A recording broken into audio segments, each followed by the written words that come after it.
आलाय आता काकडा.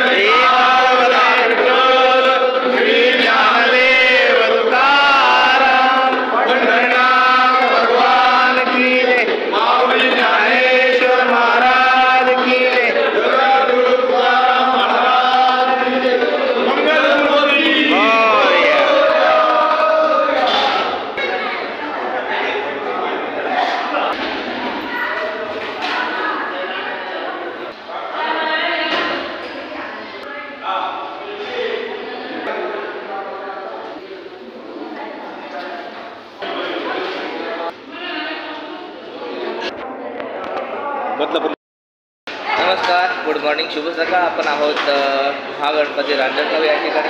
आणि या ठिकाणी आपण पाहत आहोत की या ठिकाणी सकाळीच पहाटे काकडा झाला आणि सुंदर असं काकडा ह्या माझ्या माता भगिनी आणि बंधूंनी या ठिकाणी गायलेला आहे. आपल्यासोबत आहेत ह्या महागणपती रांजणगाव येथील ट्रस्टी PRO आणि ह्या अन्नक्षेत्राचे ते सर्व आहेत.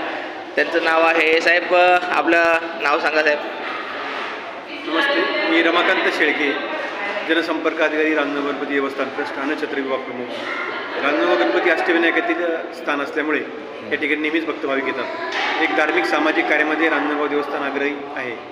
आज या ठिकाणी गेली महिनाभर काकड आरती विठ्ठलाच्या मंदिरासमोर या ठिकाणी ग्रामस्थ संपन्न करत असतात. रांजणगावमध्ये वारकरी मंडळी 100-50 या ठिकाणी एकता आणि पहाटे काकड आरती भजन करून या ठिकाणी महागणपतीची सेवा करतात. रांजणगाव देवस्थानच्या वतीने त्यांना त्यांचा सन्मान आणि या ठिकाणी त्यांना प्रसाद वाटप केला जातो. नक्कीच मी बघितलं, तुम्ही त्या ठिकाणी मी स्वतः हजर होतो, मी स्वतः व्हिडिओ काढलेले आहे. आपण हे जे अन्नदान करत असतात किंवा आपल्या आलेल्या भक्तांना तुम्ही जी व्यवस्था करता प्रसादाची, ती कशा प्रकारे केली जाते आणि आमच्यासारख्या भक्तांना जर काय करायचं असेल तर कशा प्रकारे त्याची असते प्रोसेस?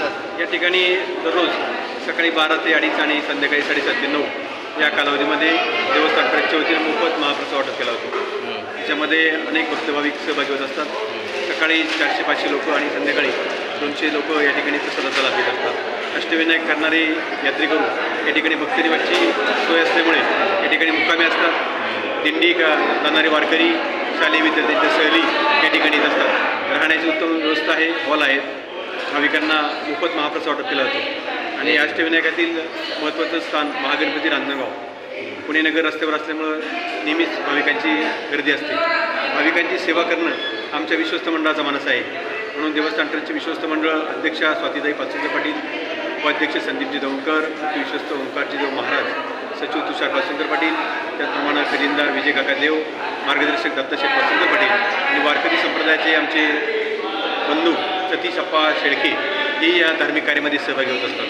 अशा प्रकारे हरिपाठ असेल, काकड आरती असेल, त्याचप्रमाणे कीर्तनरूपी सेवा असेल आणि गणेश पुराण सप्ताह सोहळा आम्ही दरवर्षी मे महिन्यामध्ये या ठिकाणी अरेंज करत असतो. आणि त्या सोहळ्यामध्ये परिसरातील असंख्य भक्तभाविक गणेश पुराण कथा सोहळ्याला उपस्थित राहत असतात आणि या धार्मिक कथेचं निश्चितच श्रवण करत असतात.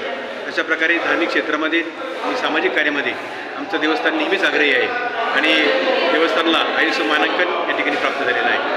अशा प्रकारे येणाऱ्या भक्तांची सेवा हीच खरी ईश्वर सेवा असा विश्वस्त मंडळाचा मानस आहे.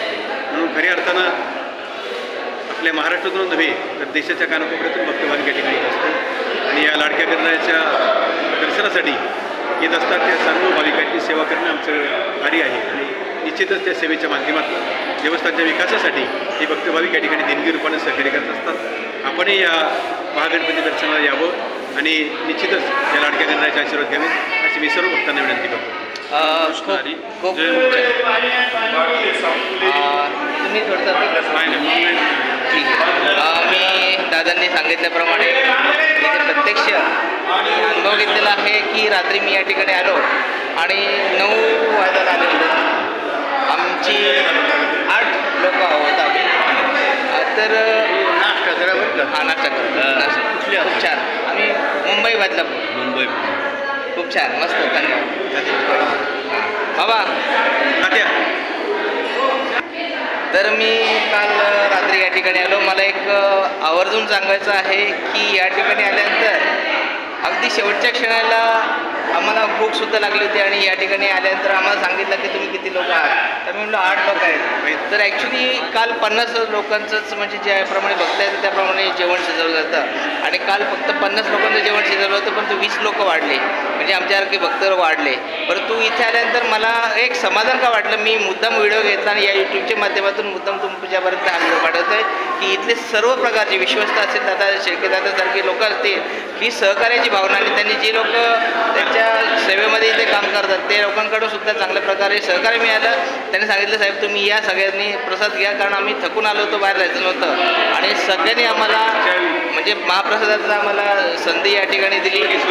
आम्ही या ठिकाणी रात्री महाप्रसाद घेतलेला आहे आणि सांगायचं झालं तर इथे ही व्यवस्था अगदी छान केलेली आहे. रूमची व्यवस्था अगदी छान केली आहे, स्वच्छता खूप चांगल्या ठेवलेली आहे आणि इथे आल्यानंतर खरोखर महागणपतीसारखी महामनाची म्हणजे थोर मनाची माणसं तुमच्यासारखी या ठिकाणी आहेत. तर म्हणूनच देवाच्या कृपेने सर्व चांगलं आहे. असंच तुमचं सर्व विश्वासानं मी आणि गणपती बाप्पाच्या सगळ्यांना